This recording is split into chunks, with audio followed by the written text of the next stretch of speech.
If you don't prioritize your life, someone else will. This quote from Greg McKeown is a reminder to us to make sure we're being conscious of where we're spending our time and energy. Welcome back to the second half of this Time Makeover series, designed to help you become more intentional with your time and energy. In the time tracker exercise from the last video, you started observing your days in detail, and you'll have begun to identify how much time you're spending on certain activities and tasks each day. And you also started tuning in to those hidden habits, patterns, distractions, and subconscious behaviors that may have been using up precious time and energy. Comment below and tell me what your biggest aha moments were from your 3 days of time tracking. And tap the like button if you found yourself spending just a little bit more time in distraction than you thought. And get ready, because today we're going to push that envelope even further. We're going to dig into all that juicy data that you've gathered. We're going to hone in on what your priorities are, and we're going to pinpoint those sneaky distractions that might be knocking you off course. From there, you can start reinvesting your time and energy into what matters most to you. It's so easy to lose sight of our priorities, and we often end up spending time and energy on stuff that doesn't really matter to us. And that's why this exercise is so important. It gives you that much needed reset and clarity. And don't forget, if you haven't already done the time tracking exercise, check out the previous video and you can download your free time clarity journal that accompanies this video series. I've linked all of this in the description box below. So if you're ready, grab a coffee and let's dive in. First up, let's just quickly talk about time management. This exercise isn't really about time management at all. I know what you're thinking. Lucy, I'm literally here to manage my time better.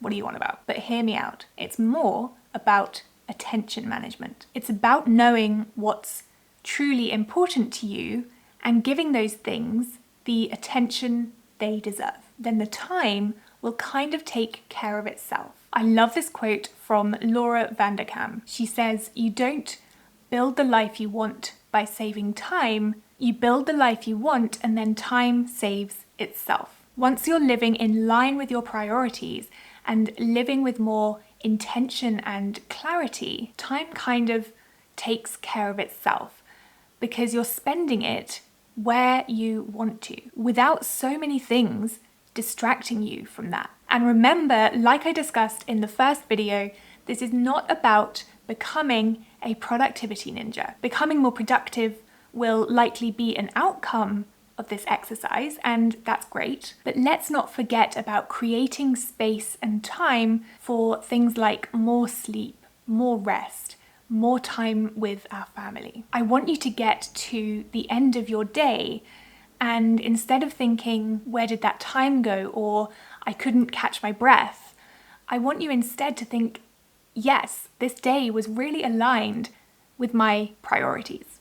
This is about connecting to your life and living your life in a beautiful way that serves you in this season of your life. Because we do have more time than we think. It may only be small margins of time that you find, but that's still something. We just have to start getting really good at being really intentional about how we use that time, how we use that energy, and where we focus our attention. So let's start creating a life that feels more spacious, more fulfilling, and more intentional.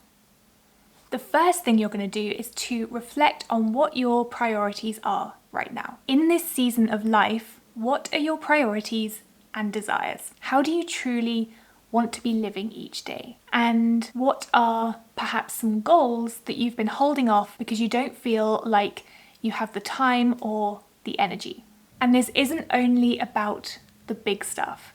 Goals like starting a business or reading 100 books each year, these goals are great, and they absolutely could be what you want to do. But it also could simply be about your day-to-day life and how you want that to look? It could be that you just want to bring more balance to your life. Perhaps you've been feeling so overwhelmed that your priority right now in this season of life is to carve out more time for rest, recovery, meditation, mindfulness, all the stuff that's going to bring you down from that overwhelm, and where you can operate each day with more clarity, more calm, and more energy. Whenever people say, what are your goals or what are your priorities, we always get so fixated on the big stuff. But particularly when we're finding ourselves struggling with our relationship with time and we feel like there are too many things pulling at our energy, we want to prioritize actually bringing our life back into balance before we embark on too many of the bigger things. So what do you want to be spending more time on? Could it be gardening? Could it be spending time with family? Could it be starting a business?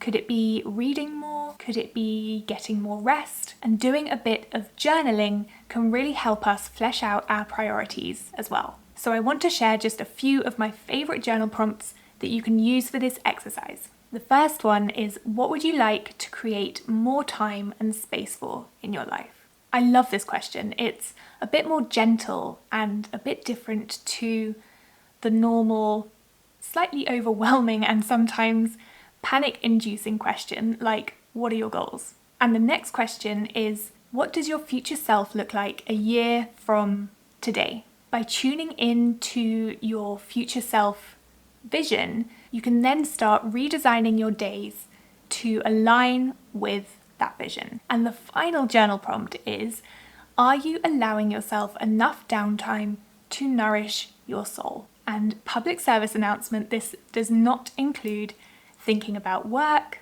scrolling on social media, or checking your emails, etc. And if you've downloaded your Time Clarity Journal, there are some extra journal prompts in there for you to dig into as well. So list out just a few, perhaps between 3 and 5 priorities, desires, goals that are the most important to you in the season of life that you're in right now. And next up, we're going to dig into your time tracking data. So grab your time tracker sheets, which hopefully are filled in by now. And if you have a couple of highlighters, they could be really handy as well, but don't worry if not. So we're gonna start working out how much of your days are currently spent on your priorities or in mindful action. And conversely, how much of your days are spent in distraction and on things that don't truly matter. And as you do this exercise, I want you to be discerning.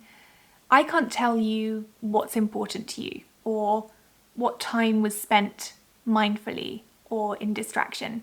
Only you can do that. And there may be some stuff that's a bit more of a grey area, and that's fine. This isn't an exact science. This is just about being really clear about how your days currently look and how much of your time is spent in distraction versus intentional action. So first, I want you to go through and highlight those things in your tracker that align with those priorities that you've just listed. And if you find that actually there's nothing there that quite aligns with your priorities, that's okay, don't panic, just make a note of it. So a few examples of what this could look like could be that you have a desire to spend more time feeling present with your children, or you know that you need to be getting more sleep each night because it will give you better energy to spend on the things that you want to do. So highlight where those things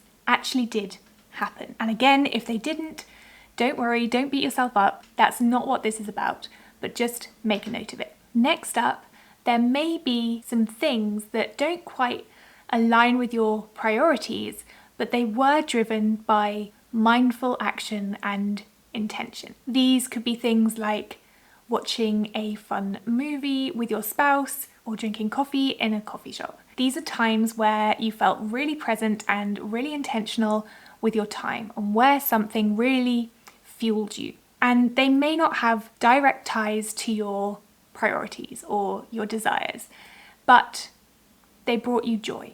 And I think everybody should have joy on their priority list.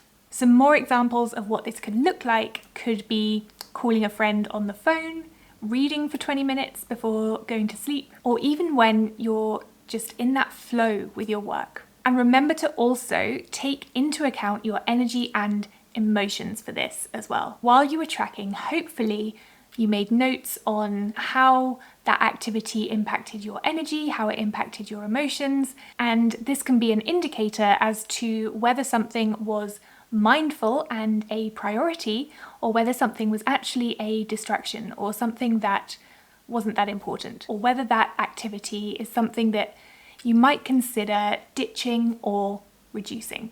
Finally, I want you to go through and highlight those moments where you were driven more by distraction, or where you were spending time on unimportant tasks. So it could be that you're spending more time than you thought checking emails, for example, or breaking your focus to scroll through Instagram. Now, obviously, some of these things can be intentional. So you need to be discerning as to whether those things were actually driven by intention or whether they were actually a distraction. And only you know that. So you need to be honest with yourself. Obviously, you're not going to eliminate checking emails, for example, but you could reduce the amount of time you spend in that inbox by only checking it once a day and doing it in bulk, rather than letting it interrupt the things that you want to be doing and the things that you want to be present for. Or maybe you've got into a bit of a procrastination habit disguised as busyness. So although you feel like you're working loads, you're actually working on the wrong stuff. And I love this quote from James Clear, who says, "The most invisible form of wasted time is doing a good job on an unimportant task."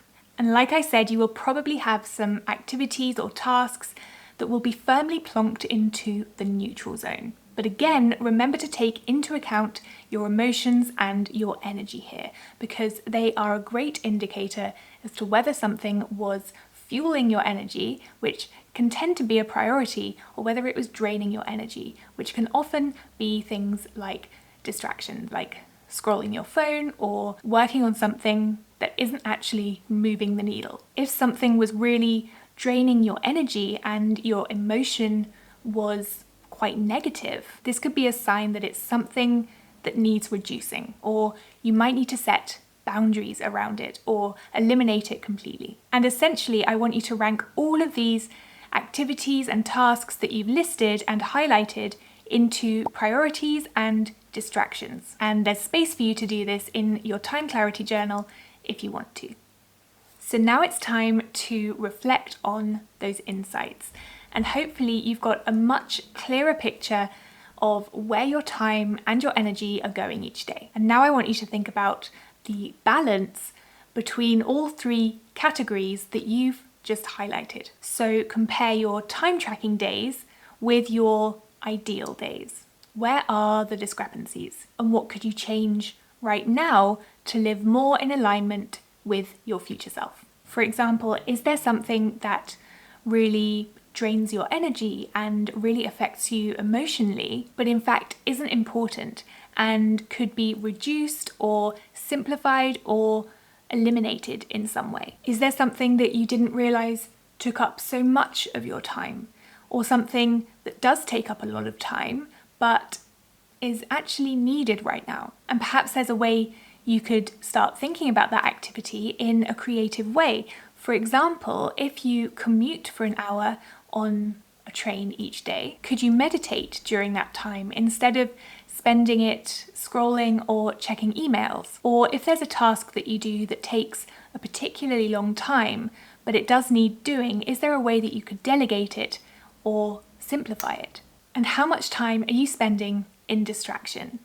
How often are you interrupting your day by checking your phone, checking email, and getting sidetracked? You could also check the screen time stats on your phone as well and bring all that data together. So start asking yourself these sorts of questions and really delve into that data. And if you are finding that your screen time and digital distractions are stealing your peace, happiness, and time, and you're craving a more balanced and intentional life, I'd love to invite you into my course and community, the Screen Time Edit. It's a program designed to help you reduce screen time, obviously, but also to design a life that you love and to really live in alignment with what matters most to you. And I've popped the link in the description box below, so if you're curious, you are welcome to go and check it out. So I hope these 2 videos in this Time Makeover series have been really helpful for you to reclaim your time and your energy, and to really start living with more intention and more clarity. And this is your reminder that your time and your energy are your most valuable resources. So look after them and focus as much as possible on those things that hold the highest value for you. As for the rest, the distractions, the unimportant tasks, streamline them, simplify them, and let go of them where you can. So remember to check out the Screen Time Edit below if that sounds interesting to you, and I will leave you with this quote from Cal Newport. Clarity about what matters provides clarity about what does not. I'll see you in next week's video.